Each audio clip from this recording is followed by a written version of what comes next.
Ladies and gentlemen, they say words have power, and I believe the most powerful words are not the ones we hear from others, but the ones we whisper to ourselves. For just 3 days, I want you to try something different. Every morning when you wake up, instead of telling yourself what's missing, tell yourself what's still here.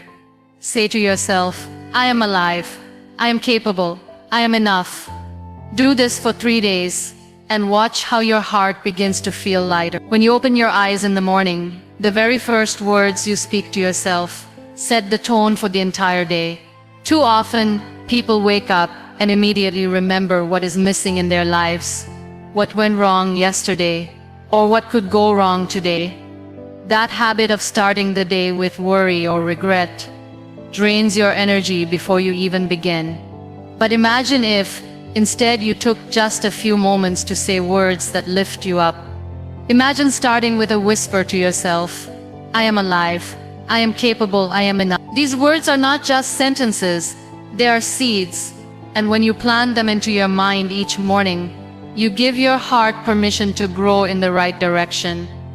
Saying I am alive reminds you of the gift of another chance, another sunrise, another opportunity to try again. It makes you see that no matter how many challenges you carry, life itself is still with you.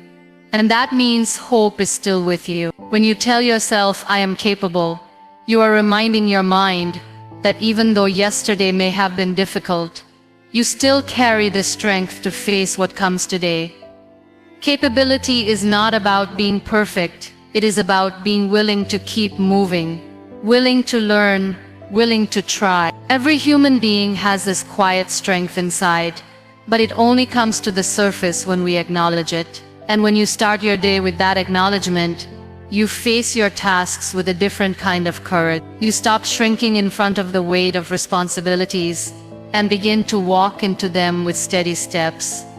And when you finally tell yourself, I am enough, you are choosing to break the cycle of comparison that steals so much joy from our life. Many people wake up and instantly feel less than others, less successful, less beautiful, less talented. But what if, for 3 mornings, you rejected that lie and instead reminded yourself that you are already whole, already worthy, already enough, just as you are? That doesn't mean you will stop growing or improving, but it means you will stop punishing yourself for being in the process. It means you will finally give yourself permission to exist without conditions. These 3 short affirmations may seem simple, almost too simple, but the truth is, simplicity often carries the deepest power. When repeated daily, these words begin to rewire the way your mind speaks to you. They soften the harsh voice of doubt and strengthen the gentle voice of encouragement. The beauty of this practice is that it does not require anything from the outside world. No matter your situation, no matter how heavy your life feels, you can still speak these words into your heart each morning. And when you do, you will notice subtle changes. You will walk differently, breathe differently, and handle challenges differently, because your inner foundation is stronger. The morning is the doorway to the rest of the day. If you walk through it with fear and self-doubt, the hours that follow will be colored with that same heaviness. But if you walk through it with gratitude, belief, and self-worth, you give yourself a chance to experience your day in a brighter light. For just 3 days, try this. Before you pick up your phone, before you step into your routine, pause, place your hand on your heart, breathe deeply, and say, I am alive, I am capable, I am enough. Let those words settle into you like sunlight breaking through the clouds. Trust that these small whispers to yourself will have the power to transform the way you carry your entire day. We live in a world where it feels so easy to point out our own mistakes, to replay the moments we fell short, and to remind ourselves of everything we did wrong. That voice of criticism inside the head often becomes louder than any voice of encouragement.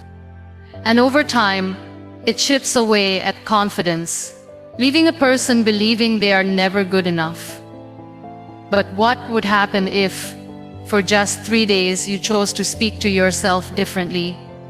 What if you replaced that harsh tone with words of compassion and forgiveness? When you stop criticizing yourself and start treating yourself with kindness, something beautiful begins to shift inside. The same way we grow when others encourage us, we also grow when we encourage ourselves. Self-compassion is not about ignoring mistakes or pretending everything is perfect. It is about acknowledging that you are human, that you are learning, and that making mistakes is part of the journey. When you criticize yourself too much, you create fear inside. You stop taking risks. You stop trying new things because you are afraid of failing again. But when you offer yourself forgiveness, you create safety inside your own heart. You give yourself permission to rise after falling, to keep moving after stumbling. And that is how real progress is made. Think of a child who is learning to walk. When the child falls, the parent does not shout, "You failed, you are useless." No, the parent smiles, encourages and says, "Try again, you can do it." That love and encouragement gives the child strength to stand once more. In the same way, you must become that parent to yourself. Every time you fall, instead of harsh words, tell yourself, "It's okay, I'm still learning. I will rise again." These gentle words are like hands reaching out to lift you up, rather than pushing you down.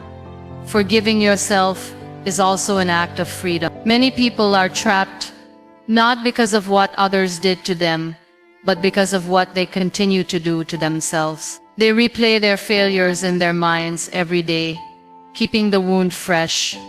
But forgiveness is like removing a heavy chain from your own heart. It does not mean you forget the lesson.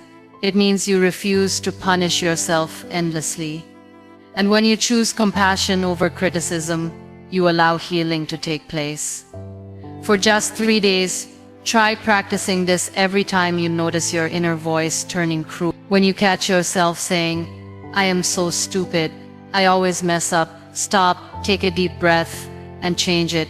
Say instead, "I made a mistake, but I am learning. I will do better next time." When you feel like you are falling behind others, instead of scolding yourself, say, "I am moving at my own pace, and that is okay." It might feel strange at first because you are not used to talking to yourself with such gentleness. But the more you do it, the more natural it becomes, and the more peace it brings into your life. You deserve the same kindness you freely give to others. You comfort your friends when they are struggling. You forgive the people you love when they fail. Yet you often deny yourself that same grace. For 3 days, turn the tables. Be your own friend, your own comfort, your own encourager. Treat yourself with patience. Treat yourself with softness.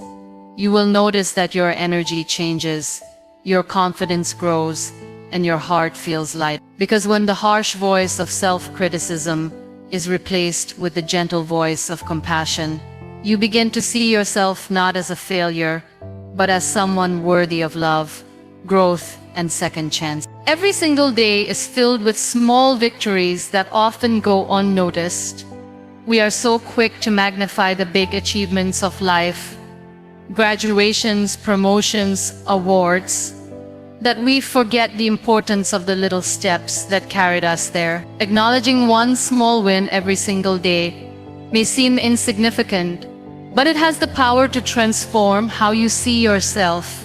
When you take a moment to pause and recognize even the tiniest progress, you remind yourself that growth is happening even if it is slow. That small act of recognition fuels your motivation, gives you hope, and allows you to keep moving forward with courage. Think about how often you dismiss the things you do right because you consider them too small. You might tell yourself, "It was nothing," or "Anyone could have done it." But the truth is, not everyone did it, you did. Maybe you got out of bed even when you felt like giving up. Maybe you finished a task that you had been postponing. Maybe you chose kindness in a moment of anger. These little victories are worth celebrating because they are proof that you are showing up for life, one step at a time. When you ignore them, You feed the belief that you are stagnant, that you are not moving at all. But when you honor them, you shift your focus from lack to progress. Acknowledging small wins is not about inflating your ego. It is about training your mind to see the positive instead of always focusing on the negative.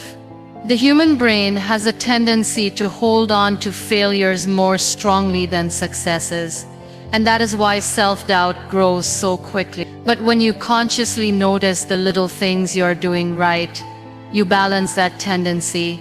You remind yourself that you are not just a collection of mistakes. You are also a collection of efforts, actions, and choices that matter. For just 3 days, try keeping a mental list or even writing down one win each day. It could be something simple like drinking enough water, making a phone call you were avoiding, or smiling at someone who needed it. These are not small in value, they are small in appearance. When repeated, these seemingly small things create a foundation for bigger successes.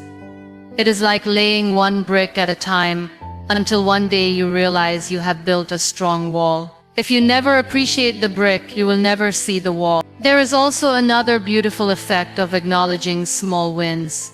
It builds gratitude. Gratitude is not only about thanking others, it is also about thanking yourself for showing up. When you look back at your day and see even one good thing you managed to do, you begin to feel proud instead of defeated. And when you feel proud, your spirit grows stronger, ready to face tomorrow with more resilience. The truth is, the journey of transformation does not happen in one giant leap.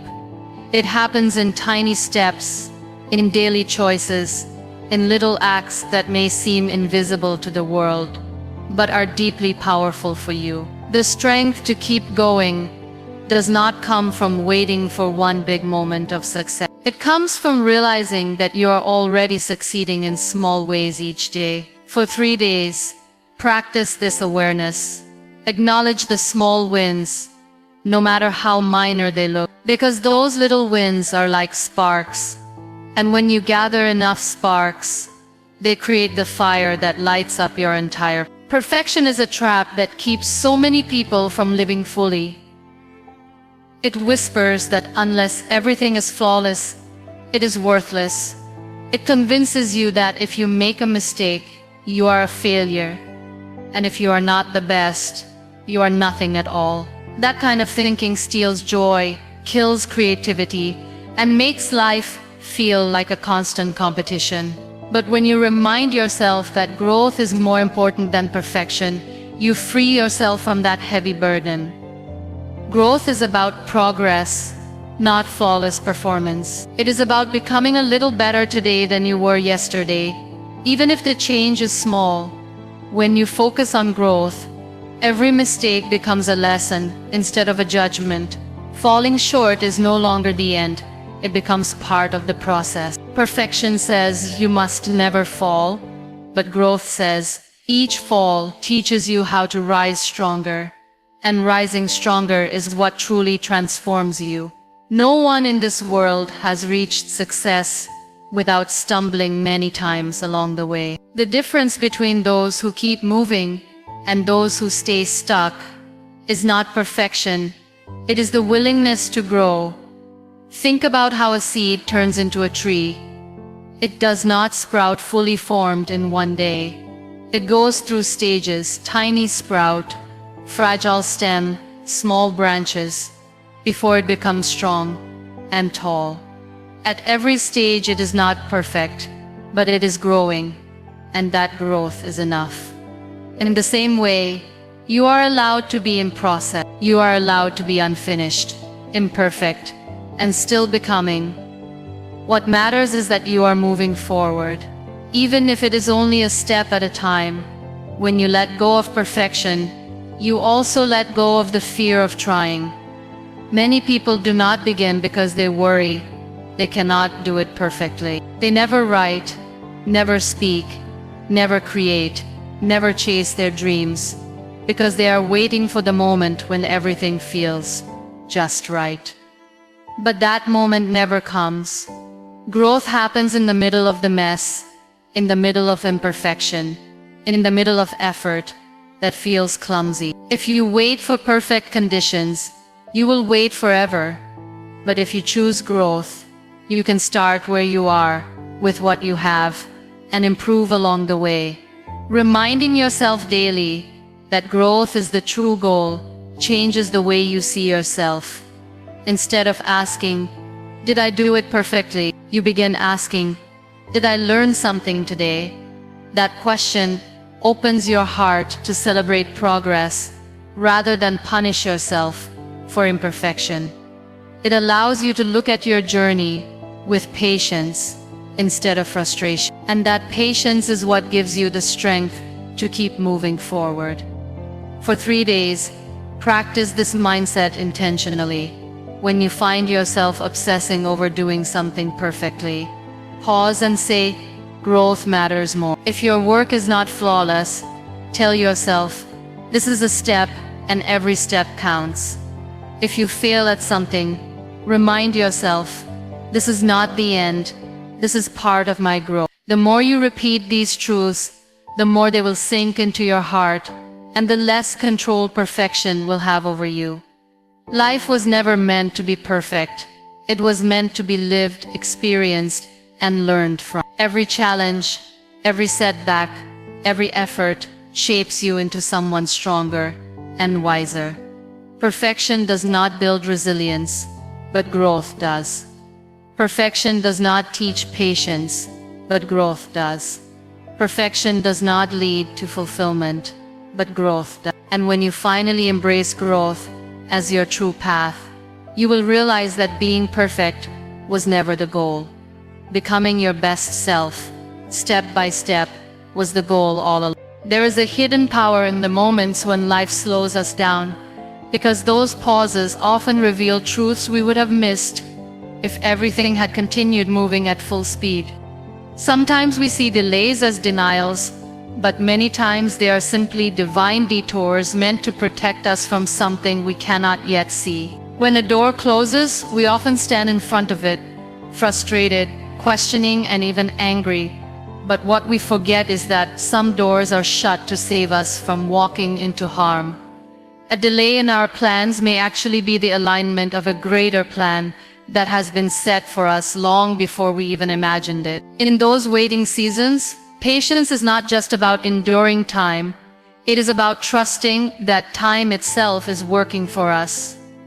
The space between our desire and its fulfillment becomes the place where character is built, where humility is learned, and where trust is strengthened. Without those pauses, we might run ahead of ourselves, only to crash into something we were never prepared to face. Think about how nature works. A farmer does not plant seeds in the soil today and expect a harvest tomorrow.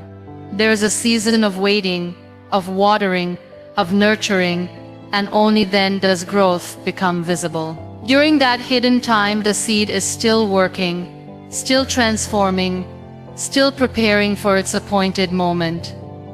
The same principle applies to our life. Delays do not mean nothing is happening.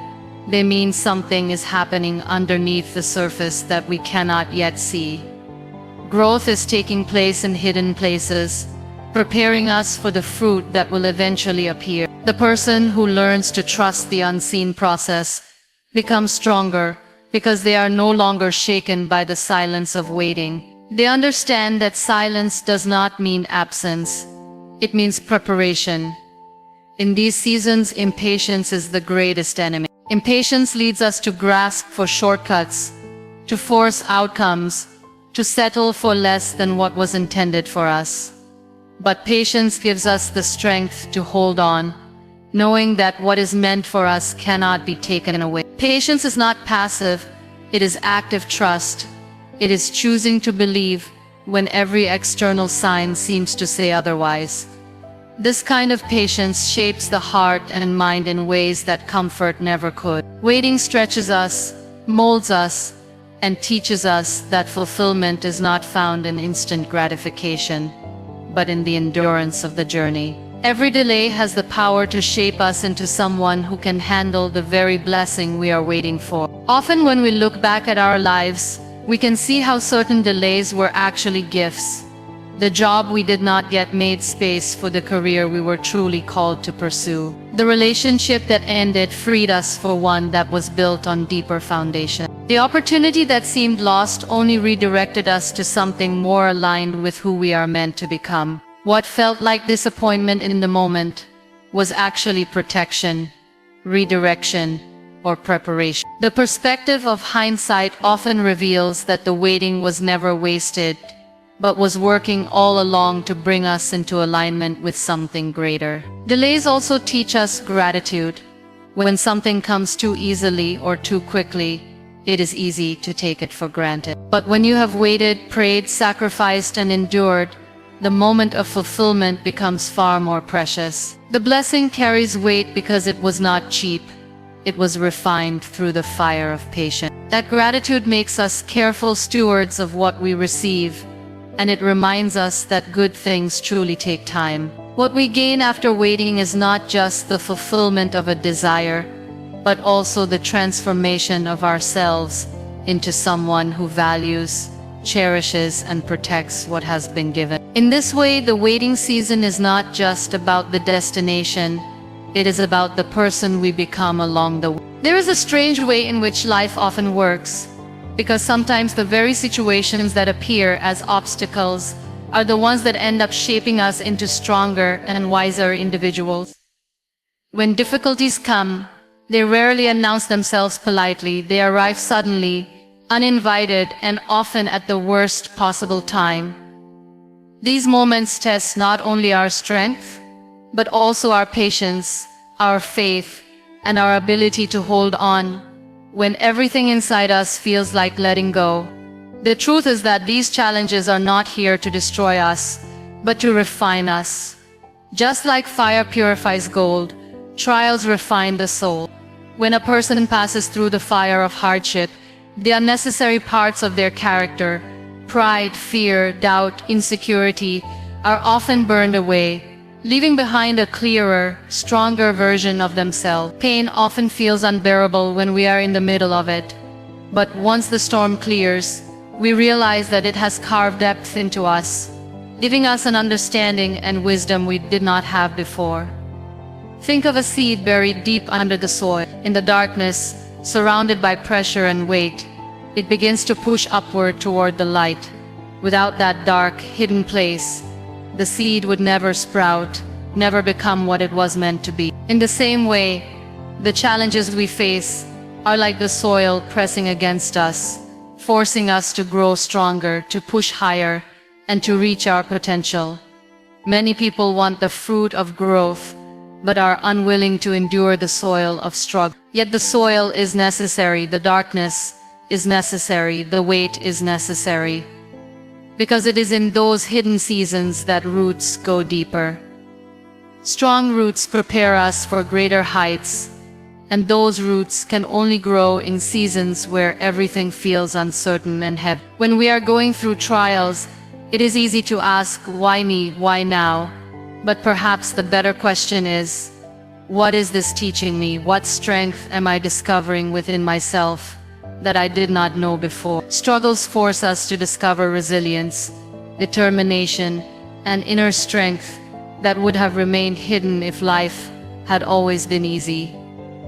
A person who has never faced pain may appear strong, but when storms come, they often collapse because their strength was never tested. Real strength is built in the moments of pressure, in the nights of tears, in the days where quitting feels easier, but persistence becomes the choice. Every scar carries a story, and those stories often become a source of encouragement for others who are walking through their own struggle. Another important thing to understand is that challenges also teach us empathy. When you have never walked through pain, it is easy to look at others and judge them, to think they are weak for struggling. But once you have faced your own battles, your heart becomes softer, your words become kinder, and your outlook becomes more compassionate.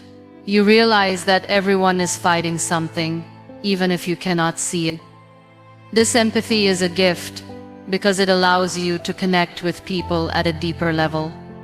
Sometimes your greatest ministry or impact in life will not come from your successes, but from the pain you endured and overcame, because your scars will speak louder than your trophies ever could. The people who inspire us most are rarely those who had it easy, but those who faced the storms of life and kept walking. Their stories remind us that pain has a purpose, that challenges are not meaningless, and that even in the hardest seasons, something is being built within us that will carry us into greater seasons ahead. The very battles that once threatened to break us often become the foundation on which we build our future, and those foundations are unshakable because they were laid with resilience, courage, and faith. When negative thoughts enter the mind, they rarely come softly. They come like storms, sudden and loud, repeating the same heavy words again and again until you start believing them. They tell you that you are not good enough, that you will never succeed, that your life will always remain the same. And the more you allow those thoughts to stay, the more they take root inside you, shaping the way you feel and act. But here is the truth. You have the power to replace them. You cannot always control when they appear, but you can decide what to do once they arrive. Instead of letting them dictate your story, you can choose to replace them with hope-filled words. Hope does not erase reality, but it changes the way you carry it. When your mind says you are too weak to handle this, replace it with, I have faced challenges before, and I will face this too. When the voice whispers, you are falling behind, enter it with, I am moving at my own pace, and my journey is unique. These small shifts in language slowly teach your mind that it does not have to believe every dark thought that passes through. By replacing negativity with hope, you train yourself to see possibilities instead of barriers. It is important to understand that negative thoughts are not the enemy, they are signals. They reveal your fears, your insecurities, and the wounds you carry. But once you recognize them, you do not have to let them rule your life. That is where the practice of replacement comes in. For 3 days, commit to this exercise. Every time you catch yourself thinking something discouraging, pause and consciously choose a hopeful response. Even if you do not fully believe the hopeful thought at first, say it anyway. Words have a way of carving pathways in the mind, and the more often you walk those pathways, the stronger they become. Replacing negative thoughts is also an act of self-protection. Just as you would shield yourself from a harsh storm by finding shelter, you shield your soul from despair by choosing hopeful language. The storm may still rage outside, but inside you there will be calm. Over time, this practice builds inner resilience. Life will still bring challenges, but instead of being crushed by them, you will find yourself rising with a little more courage each time. Many people believe they must wait for hope to come naturally, as if it is something that appears on its own. But hope is something you can create through the words you choose. It is a decision, a practice, a habit. By replacing dark thoughts with words of possibility, you are planting seeds in the soil of your mind, and those seeds, when watered with repetition, grow into strength, confidence, and faith. Think about how different your day would feel if instead of repeating the phrase, I can't, you whispered to yourself, I will try. That one change shifts the energy complete. I can't shuts the door before you even touch the handle, but I will try leaves the door open, even if only a little. It gives space for effort, and effort creates progress. And when progress appears, no matter how small, it feeds hope even more. For 3 days, try treating your mind like a garden. When weeds of negativity grow, do not let them spread. Uproot them gently and replace them with seeds of encouragement. Be patient with yourself, because gardens do not transform overnight. But if you keep planting hope where fear once lived, you will one day look back and realize that the storm inside you has calmed, and what remains is a field of strength that no negativity can easily destroy. When you tell yourself, I can't, you close the door on possibility before you even knock. Those two small words carry so much weight, and they have the power to shape your actions without you even realizing it. Every time you repeat them, you convince your mind that the effort is not worth it, that you are already defeated before you begin. But the moment you change those words to I will try, everything trying does not guarantee perfection, but it guarantees movement, and movement is what creates growth. Saying I will try is an act of courage. It is a declaration that even though the outcome is uncertain, you are willing to take the first step. And that first step matters more than you think. Great journeys never begin with certainty. They begin with willingness. When a child takes their first step, they do not know if they will fall or succeed, but they try anyway. And even if they stumble, each attempt strengthens them. In the same way, telling yourself I will try is giving yourself permission to learn through experience, rather than giving up through fear. The words you use shape the beliefs you carry. I can't ties you to your limitations, but I will try connects you to your potential. You may not know how to do something yet, but trying opens the door to discovery. It invites new ideas, new strength, and new opportunities that would never appear if you stayed frozen in doubt. Every time you choose I will try, you expand your possibility. You are no longer trapped by what you think you cannot do. You are free to explore what you might be able to do. For 3 days, practice catching yourself when you are about to say I can't. Replace it with I will try. Notice how your energy changes the moment you do that. Instead of feeling stuck, you will feel a spark of movement inside. Even if the task ahead seems huge, that small decision to try breaks the weight of fear. You may not finish everything at once, but you will begin, and beginning is always the hardest part. Think about how many opportunities in life are lost because people convince themselves they cannot. They never write the book, start the project, learn the skill, or chase the dream, because they let those two words stop them. But if they had only been willing to try, they might have discovered talents and strengths they never knew they had. Trying does not promise success, but it always promises growth. And sometimes growth is more valuable than success itself, because growth builds the foundation for everything else to come. When you say I will try, you are also showing kindness to yourself. You are no longer demanding perfection or expecting instant results. You are simply giving yourself permission to make an effort, to move one step forward and to see where it leads. This gentle approach allows you to breathe, to relax, and to trust the process instead of fearing it. And when you look back after those 3 days, you will realize that many of the things you thought you could never do were not impossible at all. They only required a little willingness. Your journey is not defined by how quickly you succeed, but by how bravely you continue to try. Every attempt teaches you something, every step builds your strength, and every effort brings you closer to the life you want. So change the way you speak to yourself. Refuse to shut the door with I can't. Instead, open it wide with I will try, and watch how much more of life you allow yourself to experience. When you begin to see your inner voice as your strongest cheerleader, something within you starts to shift.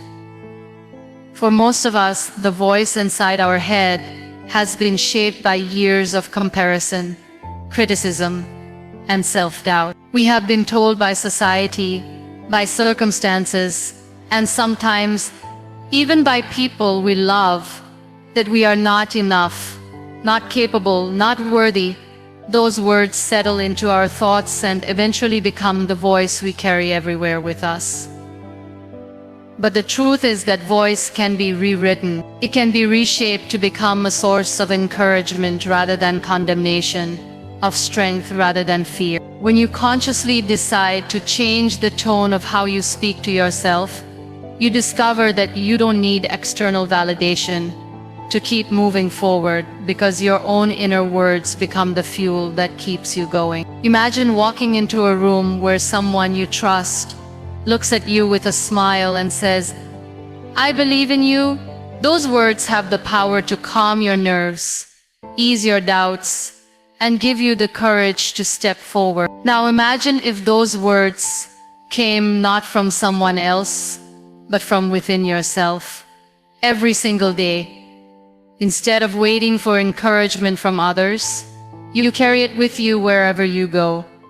This is what happens when your inner voice becomes your cheerleader. It doesn't mean you ignore your flaws or challenges, but it means you meet them with compassion instead of criticism. You say to yourself, "I am learning, I am growing, I am capable of handling this." That mindset doesn't erase difficulties, but it makes them less intimidating. When you encourage yourself, you create an atmosphere of resilience. Challenges no longer feel like walls. They begin to look like stepping stones. Failure stops feeling like the end. It starts looking like feedback. A cheerleader doesn't tell you that you will never fall. A cheerleader reminds you to get up when you do. That is the role your inner voice can play in your life. Every time you stumble, it can whisper, "Keep going." Every time you feel weak, it can remind you, you've made it through before, and you can make it through again. The more you practice this kind of inner dialogue, the more natural it becomes, until eventually, positive self-talk replaces negative self-talk as your default setting. The words we speak to ourselves matter because they shape our beliefs, and our beliefs shape our reality. If you constantly tell yourself that you are not enough, you will shrink back from opportunities and hide from challenges. But if you tell yourself that you are capable, that you are resilient, that you are worthy, you will step into situations with a completely different energy. That energy attracts possibilities, because people respond not just to what you do, but to how you carry yourself. Confidence is not about pretending to have it all together. It is about knowing you can face life even when you don't. That kind of confidence is born in the quiet conversations you have with yourself when no one else is listening. Think about it, the longest relationship you will ever have is with yourself. Friends may come and go, circumstances may change, but you will always live with your own thoughts. So why not make that relationship a kind one? Why not become your own biggest supporter, your own motivator, your own believer? The voice you carry within can either tear you down or build you up. Choosing to make it your cheerleader means you never face life alone, because encouragement is always within reach. All it takes is the decision to stop speaking defeat over yourself and start speaking life. When you shift that voice, you shift your world, because the way you talk to yourself determines the way you show up for everything else in life. When you think about the way you speak to yourself, pause for a moment and compare it with the way you speak to the people you love. If your best friend came to you after failing at something, would you tell them they are useless, unworthy, or incapable? No, you would probably encourage them, remind them of their strengths, and tell them that this one failure does not define their worth. But strangely, when it comes to ourselves, we use words that we would never dare to use on anyone else. We are often our own harshest critics, our own biggest enemies, and yet what we need most is to become our own greatest source of love. Talking to yourself like you would talk to someone you love is not a luxury. It is a necessity for survival. The truth is, you cannot thrive in a relationship where you are constantly judged and belittled, and that includes the relationship you have with yourself. If you keep tearing yourself down with cruel words, you will eventually believe them, and your actions will reflect that belief. But when you choose to speak with kindness and patience, you give yourself the space to grow without fear. You create an environment where mistakes are lessons rather than punishments, and where effort is celebrated even if results are not perfect. Love is gentle, forgiving, and patient, and that is exactly how you need to treat yourself. When you stumble, instead of saying "I always fail," try saying "I'm learning and I'll get better." When you feel tired and overwhelmed, instead of saying "I'm weak," try saying "I've carried so much today, I deserve rest." This shift in language may seem small, but it carries the power to change the way you see yourself entirely. You start to feel cared for from within, and that feeling builds resilience. Talking to yourself like someone you love also means recognizing your humanity. Just as you accept the imperfections of people close to you, you must also accept your own flaws without shame. No one you love is perfect, and yet you still see their beauty, their value, and their worth. Why should it be different when it comes to you? Perfection is not a requirement for love, and it should never be a requirement for self-love. When you treat yourself with the same tenderness you offer others, you begin to realize that your worth was never dependent on perfection in the first place. There will be days when your inner critic tries to take over, when old patterns of self-judgment rise to the surface. But in those moments, you have a choice. You can either continue feeding that voice, or you can silence it with compassion. Imagine yourself holding the hand of the person you love most, speaking to them with calmness and care. Now imagine giving that same hand, that same tone, that same compassion to yourself. For 3 days, try practicing this intentionally. Catch yourself when you speak with cruelty, and replace those words with the voice of love. With time, you will notice that the relationship you have with yourself begins to heal. Instead of dreading your own thoughts, you will begin to look forward to them, because they will no longer be filled with shame and criticism. They will carry comfort, encouragement, and hope. And when you learn to love yourself through your words, you build an inner strength that no outside negativity can easily break. You become your own safe space, your own supporter, your own constant companion, just like the way you are for those you love.